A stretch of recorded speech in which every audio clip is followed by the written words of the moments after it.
Welcome to Real Clear Politics on Sirius XM for Friday, December 20th. I'm Andrew Walworth, and I'm joined by RCP President and co-founder Tom Bevan and Washington Bureau Chief Carl Cannon. So, Tom, Elon Musk seems to be once again at the center of things. And the Democrats are trolling President-elect Trump about him. Here is Connecticut Congressman Rosa DeLauer on the House floor talking about the richest man in the world. They got scared because President Musk told them, President Musk said, don't do it. Don't do it. Shut the government down. Imagine. What does he know about what people go through is when the government shuts down. So, Tom, what do you make of the troll? And is he really in charge? Well, no, he's not in charge, obviously. And it did seem like there was a kind of a coordinated effort. I mean, if you looked at the Washington Post this morning, there was all the Democrats and folks in the media were talking about the co-president, the shadow president, the president in chief, whatever. Elon Musk is running the show and Donald Trump is just his puppet. Obviously, that's ridiculous, but nevertheless, I mean, Elon Musk does wield a decent amount of power. He is an influential guy. He owns and operates the largest social media platform in the world.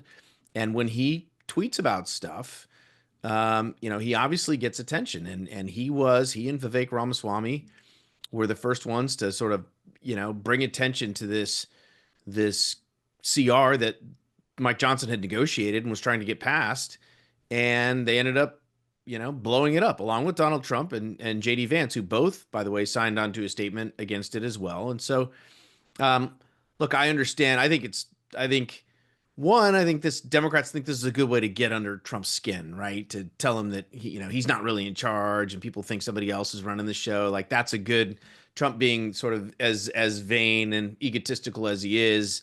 That'll really needle him, and they'll enjoy that. And the other thing too is it makes for a good sort of media narrative. And as I mentioned, the Washington Post, I think they had I was laughing with Carl, but they had 5 people.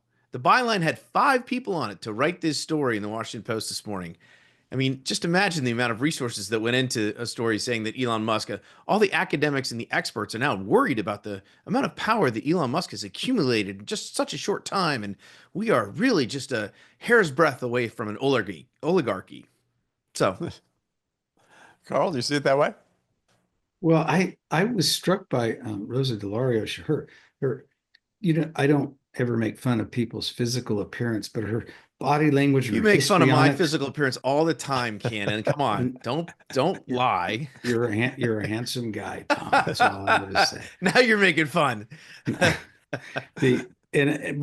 her body language and the accent that she was using, it was like theatrical, and I think part of that was deliberate, but part of it, she reminded me of Marty Feldman in Young Frankenstein, the Igor character. It wasn't the blue hair, Carl. It was. I think it's dark purple, really. But I don't know. But the President Musk thing, she didn't use it as a throwaway line. She mentioned it like she'd stumbled onto some great truth, and that's kind of an insult to our intelligence for the reason Tom pointed out. Do you guys remember there used to be this thing, Journo List? And it was, right. It was left-leaning or partisan Democrat journalists and Democratic activist players, and they were all shared the same thing. And then it went away when they got some attention, but you knew it didn't ever really go away because there was a tell. And what it would be, it's like if you're in a class and you're cheating off the smartest kid in the class, and the teacher can out you that the smartest kid in the class gets one wrong answer, and that's the one wrong answer you have too, and the same wrong answer. Well, this is the wrong answer, and it shows that they're still coordinating because co-president, that's silly. People, they said this about Dick Cheney, if you remember, George W. Bush, and Bush didn't even bother to respond to it. I privately just scoff at it, and Cheney would too. We have one president. Well, we're supposed to have one president, but right. Well, but, we have but That's a good question right there. Who is the president right yeah, now? and so I think the Democrats should be. You think they'd be shy about talking about who the real co-president is because well, that leads us into yesterday's conversation. So I won't go there again. But the other thing is, I think to Tom's point, it's almost like they think they'll say this and then Trump will fire Elon Musk because Trump's ego can't handle it. I don't know if he'll do that or not, if their gambit will work. But I imagine my guess is Elon Musk and Trump would laugh at it. But remember, Trump did say that he kind of trolled Elon Musk himself in a press conference about a couple of weeks ago. Tom, remember this? He said, "Yeah, Elon Musk, he won't go away. We can't get him to leave." Yeah. So, well, Elon Musk, he did put out on X, he said, in his defense, he said, all I can do is bring the things to the attention of the people so they may voice their support if they so choose. I mean, it does seem, Tom, that it's kind of anti-democratic to say that someone shouldn't have a say or be able to make his opinion known. The fact that people take his opinion seriously and that he does have this rather large platform to do it. But it's not like the Democrats don't have platforms as well, and that other billionaires who favor the Democrats don't have platforms. Right. He also tweeted, he said, the political and legacy media puppets all got their new instructions yesterday and are now parroting the same message to drive a wedge between Donald Trump and me. They will fail. So Elon sort of sees the what's happening here. But to your point, Andy, I mean, yes, it is also sort of ironic that, because he's as wealthy as he is, somehow he's not allowed, or shouldn't be allowed to have an opinion or have any sort of influence on the process, even though, I mean, again, Democrats have tons of very wealthy individuals who participate in their politics, right. And no problem. But yeah, I mean, the idea that someone would never, say, no, we were never talking about oligarchy when, it's George Soros or any of these other folks who are giving, tons of money and having all this influence on whether it's the political process, the electoral process, doesn't matter. That's fine. But, Elon Musk shows up and suddenly we're headed to oligarchy. I mean, it's kind of ridiculous. But you say that, Tom, but I mean, the Democrats, they're rediscovering something that they used to stand for. And I think that may be healthy. Donald Trump's a billionaire. Elon Musk is the richest man in the history of the world. Vivek Ramaswamy made millions at a young age. And when Rosa DeLauro says they want to close the government and they don't know the hardship that'll be on people, working class people, that's actually been a winning message for the Democrats in the past. And I would argue that it's where they should be. And if they had been there all along, they might have done better in this past election. I think they forgot about working people. So yeah, there's the silver lining in the cloud, Tom, is they're talking about what they should be talking about. It's situational ethics, Carl. I mean, come on, you've been around Washington long enough to know. You say that. You say that. I say they're rediscovering their healthier impulses. Okay. Well, Carl, speaking of rediscovering their roots, one of the parlor games in Washington is for various Democrats to sort of talk about how they're going to make their way back to power. Latest entry is the leader of the House Progressive Caucus, Representative Pramila Jayapal of Washington State. She has a piece in Newsweek that's on the front page of RCP today.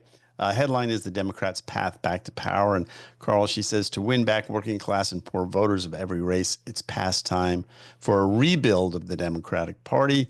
We must urgently and authentically communicate to people that we will stand up for them. She goes on in that sort of vein. I'm sure you read the piece. What do you make of it? And is she right? Well, Bernie Sanders said something similar right after the election. And when you start talking about what that means, does it mean going away from identity politics? Well, they won't go that far. But probably does it mean single payer is coming out and saying outright they want a single payer health care plan? Sure. That the progressives would like to do that. The policy things, to me, they don't have a majority yet, but that's how you build majority. The progressives saying, okay, we didn't make our case on the issues well enough. We need that translates into policies. Some of them are popular, some aren't. But in terms of speaking to working class people, she doesn't go there. But part of that means not saying some of the stuff you've been saying in the past and getting away from it and not making, not putting.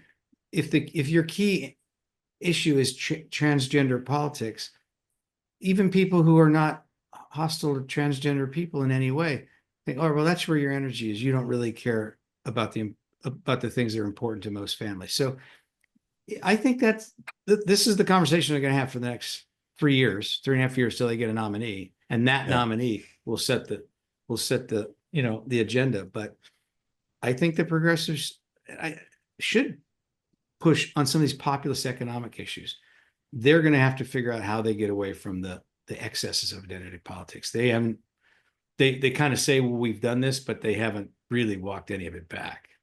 So, Tom, what did you make of the piece? Because I think what Carl's right about is that there was sort of a lack of sort of the social issues in this piece. There was a lot about fighting tax cuts, promoting the minimum wage, expanding Medicare, sort of old-fashioned, lunch bucket, blue collar Democratic stuff, and not a lot of woke stuff. And this is from the head of the Progressive Caucus. So the fact that that stuff wasn't in there, maybe we're reading too much into it. It's only a short piece in Newsweek, but what did you make of it?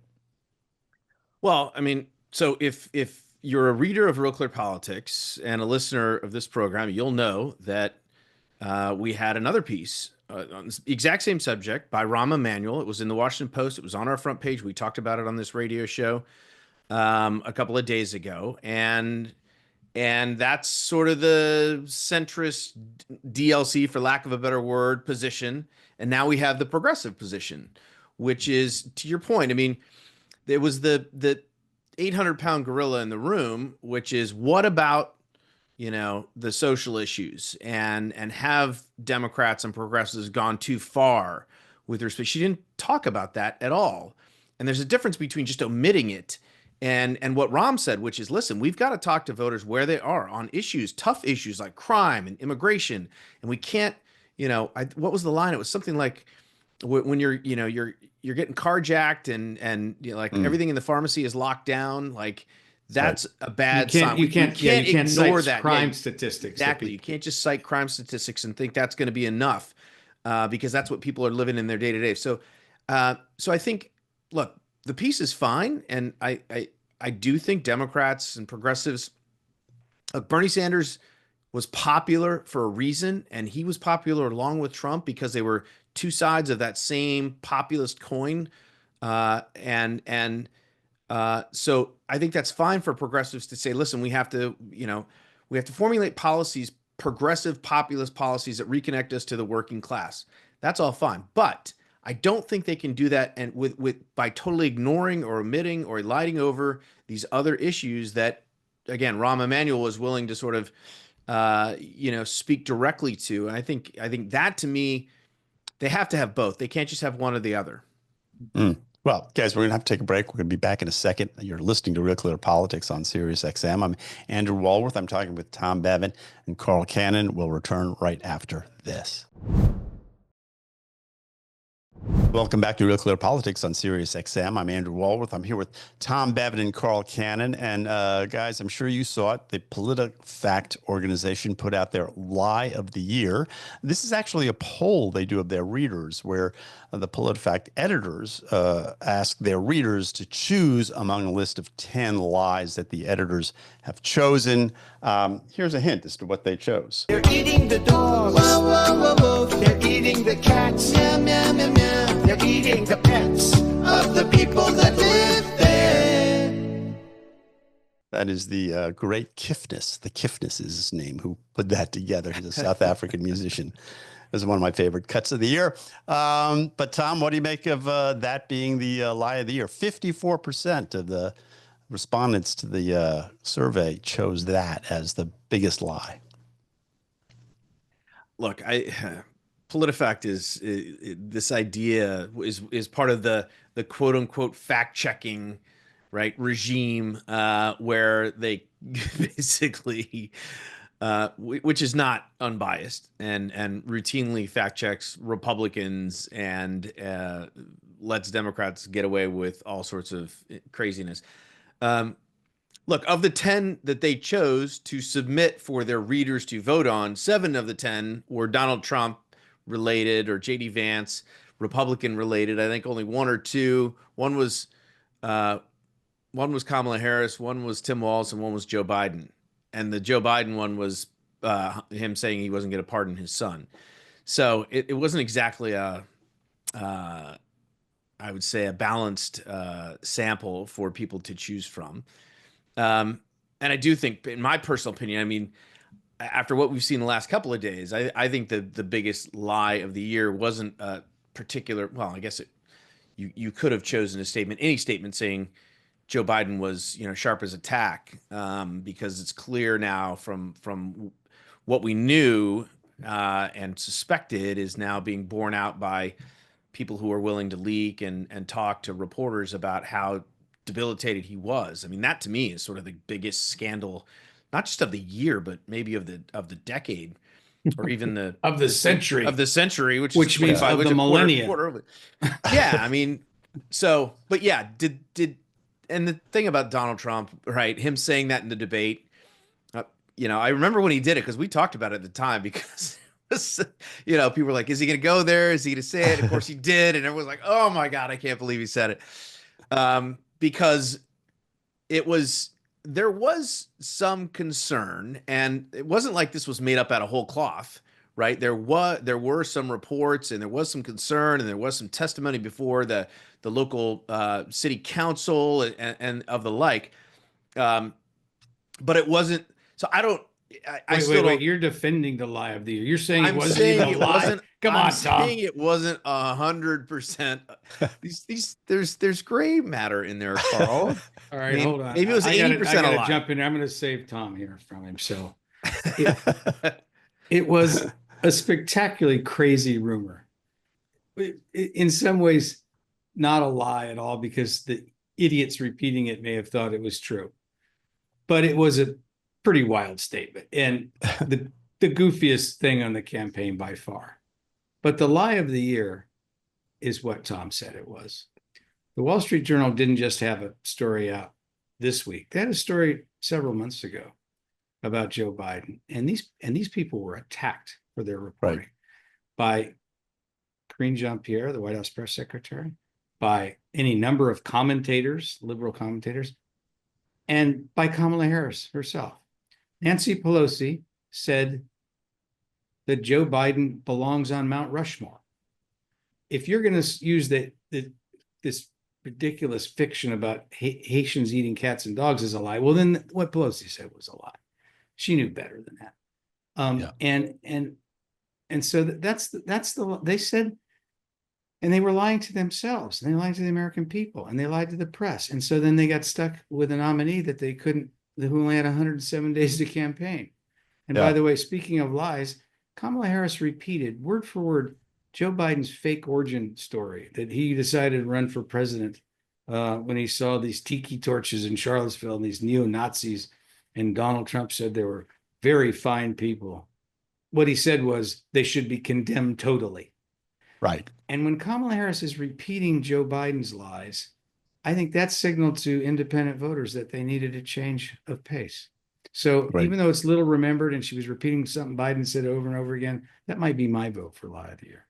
Yeah. Well, this is the fourth year in a row that the readers of PolitiFact have chosen a Donald Trump quote as the lie of the year. So that might give you some indication. I was sort of struck by this, that the Joe Biden, I will not pardon Hunter, which is turned out to be a bold-faced lie, and there's no wiggle room on that. Wait. Got there's wiggle room. How about this, Andy? Is the wiggle room? Maybe he forgot he said it. Well, no, I don't even think Joe Biden forgot it. But how, only what was it, 6% thought that was the lie of the year. That sort of struck me. I would have thought that would have been higher. Because, and came in third behind the Donald Trump saying that the Biden administration stole $1 billion from FEMA for illegal migrants as opposed to hurricane survivors in Western North Carolina. So is that a lie? What's that? Was it true or untrue? I never saw the fact check. That was pants on fire, Carl. I stand corrected, obviously. So Georgia on Thursday, Georgia. State appeals court officially removed Fanny Willis from the state's case against Donald Trump. Carl. This is, of course, the election interference case. The decision reads in part, "This is the rare case in which disqualification is mandated, and no other remedy will suffice to restore public confidence in the integrity of these proceedings." That's pretty harsh stuff. And court also criticized the trial court judge, Scott McAfee, for not disqualifying her in the first place. So Carl, this isn't the end of the trial, but it's a significant setback, of course, for the prosecution. What do you make of her removal? Well, yeah, it may go to the Georgia Supreme Court. This was the of all the lawfare things, this was the most ambitious. Fanny Willis, the local prosecutor in Atlanta, repeated all the Jack Smith stuff and then threw in a bunch of other people allegedly violating state law, RICO statutes. She wanted to indict Kelly Loeffler. She wanted to indict Lindsey Graham. She wanted to indict anybody who said publicly that this wasn't the most secure election in history. Then she goes out and uses the RICO statute, goes out and gets her lover, Nathan Wade, who knows nothing, who has no history prosecuting RICO statutes, pays him hundreds of thousands of dollars in taxes, $250 an hour in state funds. Now we know that he was up in Washington talking to people in the Biden White House. The whole thing, it's a travesty, and it doesn't make what Donald Trump did in the aftermath of the 2020 election right, calling Secretary of State Raffensperger and saying, find me 11,000 votes. It was pretty gross. It wasn't a crime, but it was despicable. I think that if the Democrats had shown more, had been more temperate in their response, it actually would have helped them more. I think the overreach, I think there was a backlash to their overreach. I think people are rightly worried about lawfare. And I think in the end, it helped Trump. They hoped they wanted to put Trump in prison in Georgia. That was the goal here. Tom, is this the end of his troubles in Georgia, you think? I think so. I don't think this case is going to end up surviving, and all the rest of them have gone away. And I think this was the final, except for the 34 felonies in New York. Yeah, right. Death blow to the lawfare regime. I mean, remember, right? And Fanny Willis, like, Trump had to fly down to Georgia. That's where his mugshot came from. Yes, right. Fulton County. He checked into Fulton County jail. That mugshot became one of the iconic, pieces of this campaign. People put it on T-shirts. Trump himself used it in some of his ads and things. I mean, it was Democrats, and again, the glee with which. I remember Nicole Wallace on MSNBC was speculating about what it would be for Trump in the local Fulton County lockup. And I mean, it was just, to Carl's point, it was gross. I mean, if you think what Trump did in Georgia was gross, the reaction to it from Fanny Willis and all of the folks in the media was gross also. And so, I think this is the end of the road for all of those lawsuits. And again, to Carl's point, they ended up helping him in the campaign. He actually, when that first Alvin Bragg indictment was brought, he was actually in a legitimate race against Ron DeSantis. I think DeSantis was 10, 12, 15 points. From that moment on, Trump's lead went to 30 points, and it never went less than that. And it was the primary was over.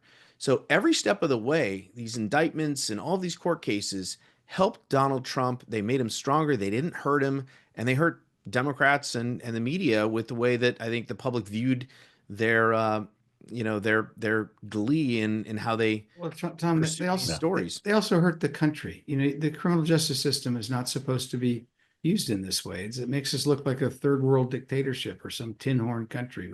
That's not.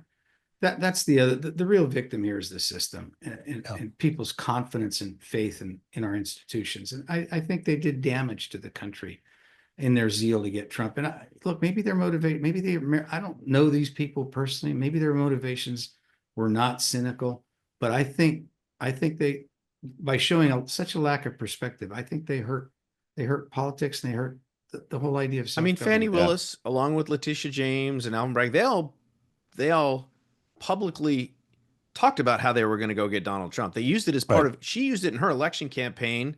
Letitia James used it in her election campaign. I think Alvin Bragg used. This was part and parcel of what they said they were going to do when they were elected to office, and that's exactly what they did. All right, well, guys, we're gonna have to leave it there. You're listening to Real Clear Politics on Sirius XM. I'm Andrew Walworth. I'm with Tom Bevan and Carl Cannon, but don't go away. We'll be back with more right after this. Welcome back to Real Clear Politics on Sirius XM. I'm Tom Bevan, co-founder and president of RCP, joined by Phil Wegmann. He is our White House reporter for Real Clear Politics. Mr. Wegmann, good to have you back. Thank you for having me. All right, you wrote a piece for us this morning, appeared on the front page. I urge our listeners and viewers to go check it out, about Turning Point Action, Charlie Kirk. They're having their annual, I don't know, what do they call it? The America Fest or something? It's like America Fest. America Fest. Okay. It's like a big gathering that has been going on for a few years now. Even though Turning Point Action is pretty new and Charlie Kirk is pretty young, this has become like a big deal, a big event. I mean, he's very good at putting on these, big stage displays with the lights and the stuff. Generates a lot of interest and enthusiasm. But tell everybody about, what about it this year now that, everybody in MAGA world is now out of the wilderness and going to be returning. I mean, what's the mood like, and what's the lineup like, and what's going on at Turning Point? Well, so I've got to admit, politicians and pundits going to political conference is not the most exciting headline. But when you take a closer look and you look at the group of people that Charlie has brought together under one banner, I think it tells part of the story of where we are with the current Republican Party. He not only got Donald Trump to deliver his first post-election rally there, which reflects sort of the significance and the honor that's given to this young lieutenant in sort of Trump's orbit, but he also, until recently, was going to have Speaker Mike Johnson speak there. Of course, the continuing resolution, Christmas time chaos blew all of that up. But then he has all of these different personalities, these different folks like Steve Bannon, Tucker Carlson, and Ben Shapiro, individuals who not just on a political ground, but on a really deep ideological level, have some differences with one another. And so the reason why this conference is one to watch is because Republicans are trying to be unified. They're trying to make peace with one another. But in the aftermath of sort of a realignment election, like the one that Trump accomplished, where he was able to bring in a lot of different folks into the GOP tent, there's still going to be some tensions there. And, those tensions, they may have erupted, I think, this week in Congress. Yeah, I mean, so what is the read on the Trump coalition and just the Republican Party in general? Because as you mentioned, I mean, it's victory solves a lot of issues, right? Winning helps, and paper over differences, and obviously losing exacerbates those problems, as we're seeing on the Democratic side now. But is it all? I mean, we've seen what's going on in Congress. We've seen these 38 Republicans vote against a bill that Donald Trump explicitly said he wanted to pass.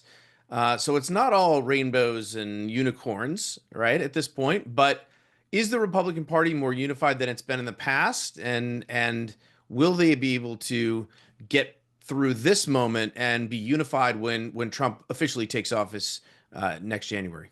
One of the things about Trumpism that we've seen, not just during his first term, but in the years afterwards, is that a lot of Republicans were able to turn that into a puppet for their purposes. You had centrists who were out there saying that they were MAGA. You had conservatives arguing that they had the true mantle. And I think that you put your finger on the pulse there when you've got 38 Republicans, many of them House Freedom Caucus guys, rebel rousers, conservatives saying no to Donald Trump's proposed Plan B that Speaker Johnson put on the floor for keeping the government open and extending the debt ceiling. And I think that while there's a lot of unity in victory, what the sort of Trump orbit is discovering, guys like Elon Musk and Vivek Ramaswamy, whose rhetoric over these last couple of days would have been more than welcome at like a Tea Party rally in 2012, that's not always congruent with what Donald Trump wanted. Remember, this whole fight over spending started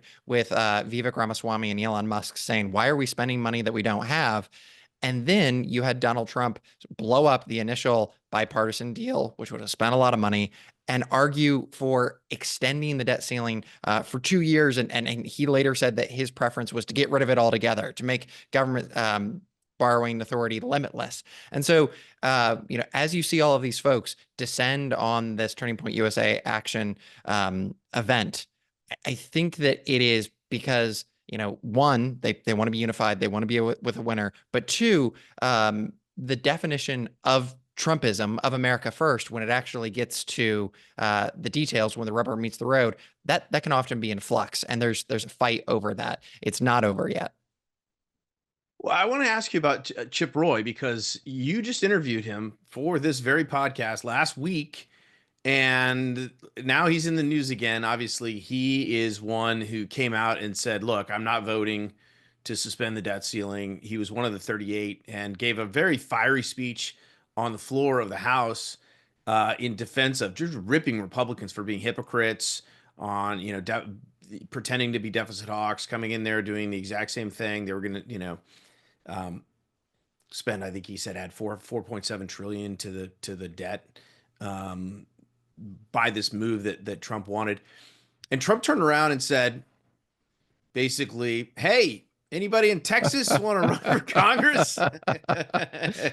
We need some new challenges. So, I mean, it's a pretty legit threat from Trump, and this is what Joni Ernst and some of these other folks face. It's like, get in line or you're getting primary. I mean, that's it. That's hardball politics. I wonder how that's going to work and that's going to play. I mean, Chip Roy is, by most accounts, seems to be a pretty conservative guy. He's standing on principle, but as you mentioned, sometimes those principles can come into conflict with what the leader of the party wants, and if you don't get out of the way, you might get run over. And I asked Roy about this sort of phenomenon that we see from Republicans. They talk about fiscal discipline when they're in the minority, and then when they're in charge, they run up the deficit. And I asked, is this just, the nature of the beast? His reply was that Republicans have never been fiscally responsible. And he's got a good argument to make based off of the numbers. A conservative might complain and say, oh, they're not as bad as Democrats. But in Chip Roy and then in some of these other Freedom Caucus members, they actually believe it when they say we want to reduce debt and deficits. And so I think that in this case, you have something that's really instructive. Trump is not an ideologue, and he's never been one. You have a lot of Republicans, when there's an opportunity to make their own argument, that they say, oh, well, he's with us. He's all about X, Y, or Z. But that's just not the case. Donald Trump is not a populist. He's a popularist. He's going to do whatever he can do to remain popular. And I think this is a good example. You have these principled members of Congress who now are about to get steamrolled because they believe what they said. And I think that if you look at the fact that there's 38 Republicans in the House Republican Conference right now who didn't just defy Speaker Johnson, they defied Donald Trump. This could mean that the incoming president has trouble on his hands. We're speaking with Phil Wegmann, White House reporter for RealClearPolitics.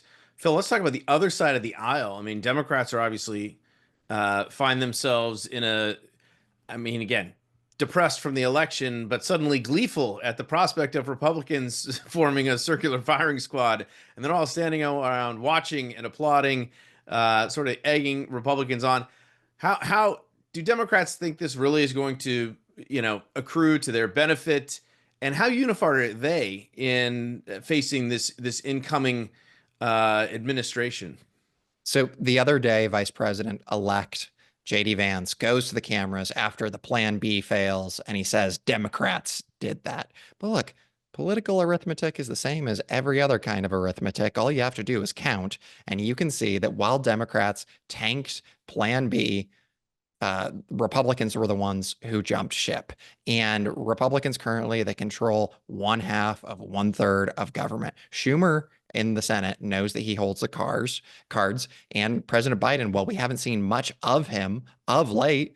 oh, by the way, he still has a veto pen. And so that's why, we heard from the White House today, they were saying this is Republicans' mess. It's time for Republicans to fix it. And I think that this kerfuffle makes them, feel like they have the high ground if, your gauge of morality is keeping, the trains running on time. It definitely is a different vibe, though, with the incoming Trump administration from 2017. I mean, at this point, we had already had rallies and protests and all sorts of things. It's much quieter this time around, Phil. And I know, Trump said the other day, everybody loves me now. Everybody wants to be my friend. And he's taking in all these meetings at Mar-a-Lago, and everybody's giving him, buckets of cash for his transition. It is, it's a different environment for Democrats to be. It was easy for them to be unified against him. I mean, to the mats in 2017, even to the point of filing, impeachment proceedings against him, calling for impeachment proceedings against him just minutes after he was inaugurated. It seems like it's going to be different this time around, or he's going to have a honeymoon. Democrats will still be united against him, but it's definitely feels different this time. So this is anecdotal, but after Donald Trump wins the election, there were planned protests in Washington, D.C. I live in this godforsaken city, and I thought this weekend it's going to be terrible to drive because the roads are going to be closed. There's going to be this groundswell of protesters from across the country, just like we saw with regards to the Women's March in 2017. And it didn't happen. I think that there's sort of an exhaustion, not just from Donald Trump, but from the overreaction and the hysteria. And after not just 4 years of a lot of Democratic complaints about Donald Trump, but going on a decade at this point, I think that, the liberal base is exhausted, and it's difficult to sort of rally the troops, by the way, when there's no leader to say that things are going to be okay. President Biden's out for the count, and so is Vice President Harris. All right, we will leave it there. Phil Wegmann, White House reporter for Real Clear Politics. Phil, great talking to you as always. Thank you, sir. All right, going to take a quick break, and we'll be right back with more Real Clear Politics on SiriusXM after this. Welcome back to Real Clear Politics on SiriusXM. I'm Andrew Walworth, and for our next segment, we've invited Charlie Stone, a contributor at RCP, to share his latest interview that he conducted for the RCP video series, The Unknowns. Charlie's guest is journalist, attorney, and author Jack Ford, and now here's Charlie Stone in conversation with Jack Ford. Well, there's nothing in the news that we can talk about, right? There's just well, it's nice talking to you. Take care now. Yeah, be good. Nice chat. Now let's get into which is crazy, the assassination of Brian Thompson. We now have the alleged killer caught. Give me your sense of that. Is this the guy? What's interesting about it, and I'll give you my perspective as a prosecutor and as a defense attorney. And although this will not be a death penalty case, and New York doesn't have the death penalty, I tried a half dozen death penalty cases. So, whenever I see a case like this, I look at it from, okay, I'm the prosecutor, how am I proceeding? And then I'll turn around and say, all right, if I'm the defense attorney, what can I do here? From the prosecution's perspective, it's pretty clear that they got the right guy. You got a video. Now, obviously, it's from behind, but you have all the other elements tied up around him, and fingerprints and DNA. You have his activities, you have his so-called manifesto. So from the prosecutor's perspective, I think it's pretty clear, unless there's something out there we don't know, that they have the right guy. Which then, when you look at who this guy is, your question has to be, why?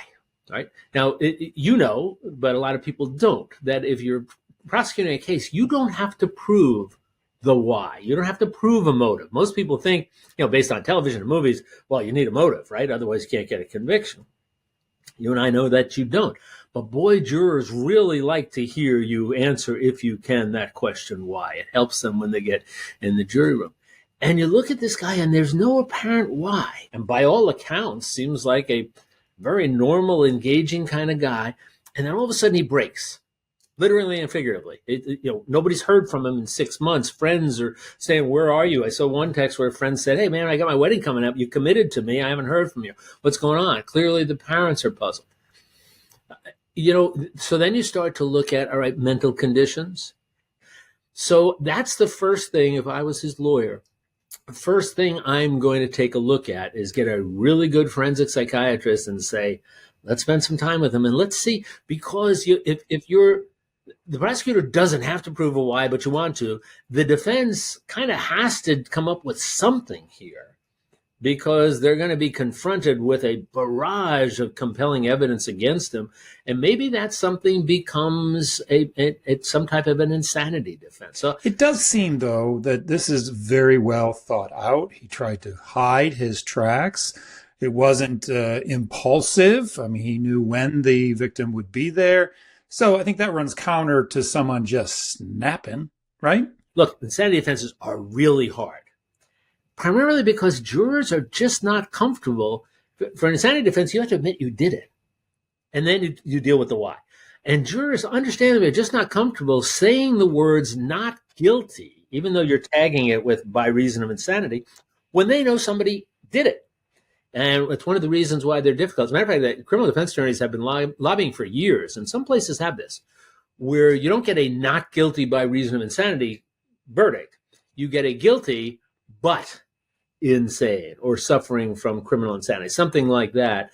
And criminal defense attorneys have argued that that would make it easier for jurors to recognize that, and not as hard for them to say that when they are faced with somebody who clearly and undeniably did it. I assume the defendant will want a trial by jury. The jury pool is made up of normal, everyday citizens.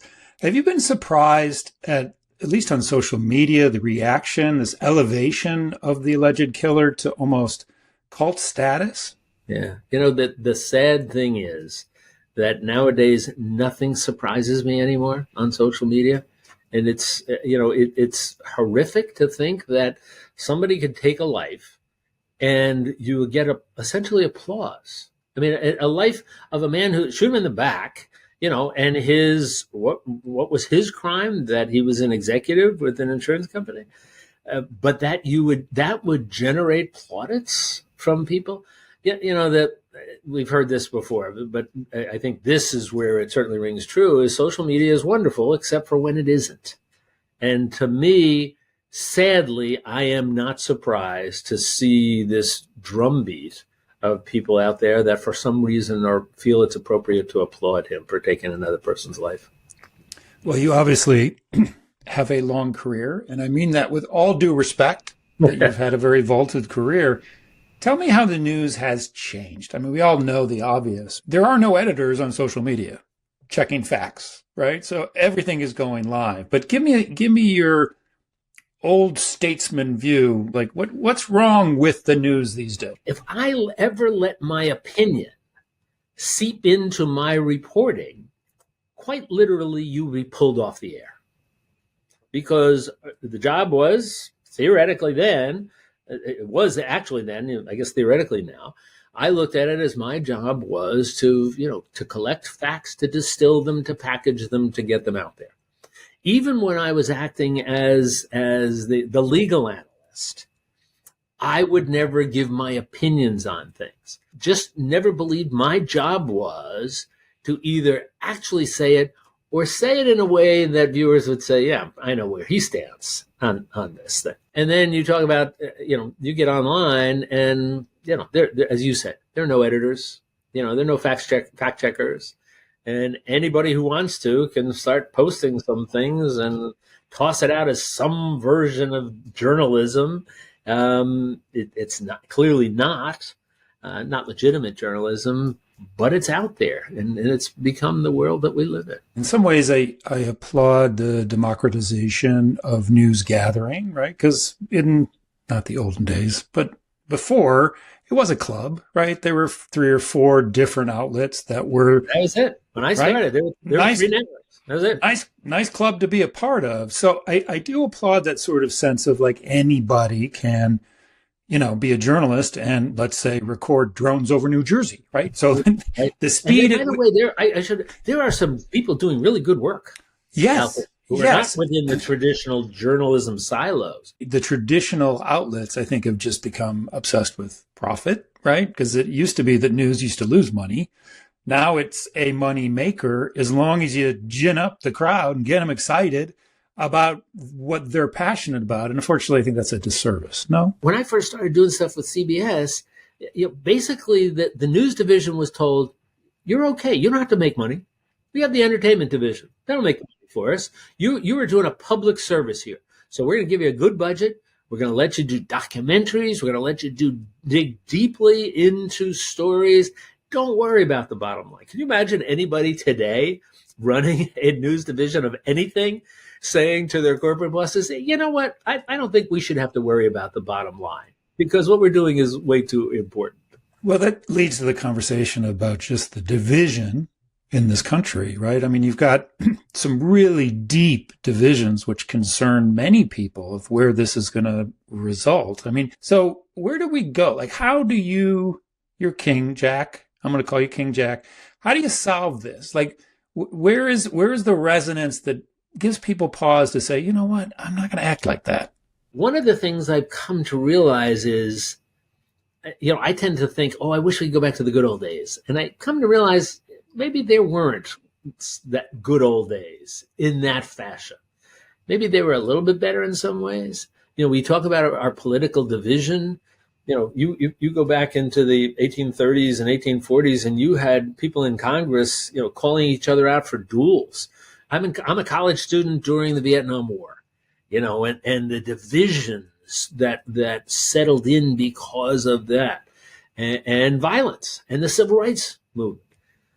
So I think it's just an answer to your question, Charlie. To me, the answer has always been conversation, a willingness to listen. Not necessarily to change your mind, but at least a willingness to listen. What troubles me and saddens me is the absence of civil discourse and the notion that we have demonized politics in the sense that if you don't agree with me, you must be a bad person. Jack, thank you so much for joining us. Hey, Charlie, thank you so much for inviting me. You've been listening to RCP contributor Charlie Stone in conversation with journalist, attorney, and author Jack Ford. You can hear and see more of Charlie's interview series. It's called The Unknowns on RealClearPolitics.com. It's good stuff and worth checking out. And that will do it for today's program. I'm Andrew Walworth, and on behalf of Carl, Tom, Charlie, and all of us here at RCP, thank you for listening. We'll be back here on Monday. Have a great weekend.